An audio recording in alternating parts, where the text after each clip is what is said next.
Hello minasan, konbanwa sa inyong lahat. Ayan. Ngayon ay magtututorial na ulit ako nung sa Mercari kasi may mga nagre-request na i-tutorial ko daw kung paano mag-withdraw or makuha yung pera dun sa Mercari account.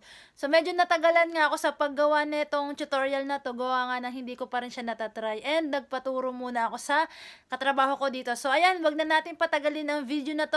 Ipapakita ko na sa inyo, ituturo ko na sa inyo kung paano tayo makakapag-withdraw, makakapag-cash out dito sa Mercari. So, let's go! Tapusin niyo po ang video na to at huwag niyo kalimutang mag-follow! So, ayan, click natin yung application. Punta kayo sa inyong my page at hanapin nyo itong kanji na to. Then, click yung second option. Then, dito pipili kayo ng bank. Then, pili lang kung anong bank yung gagamitin ninyo. So, yung pinili ko ay Yucho kasi JP Bank account yung sa akin. Tapos, account type ay ordinary deposit. Then, input nyo na yung inyong branch code at saka 7 digits account number. Bali yan ngang dalawang yan ay makikita ninyo sa inyong passbook. Nasa bandang baba yun ng inyong passbook.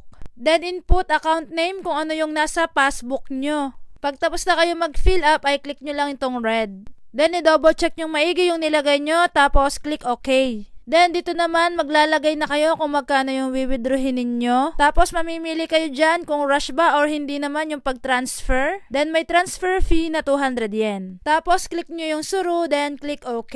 Then, double check nyo lang ulit lahat ng nilagay ninyo. Tapos, sa bandang baba, makikita yung expected date kung kailan magre-reflect sa account nyo.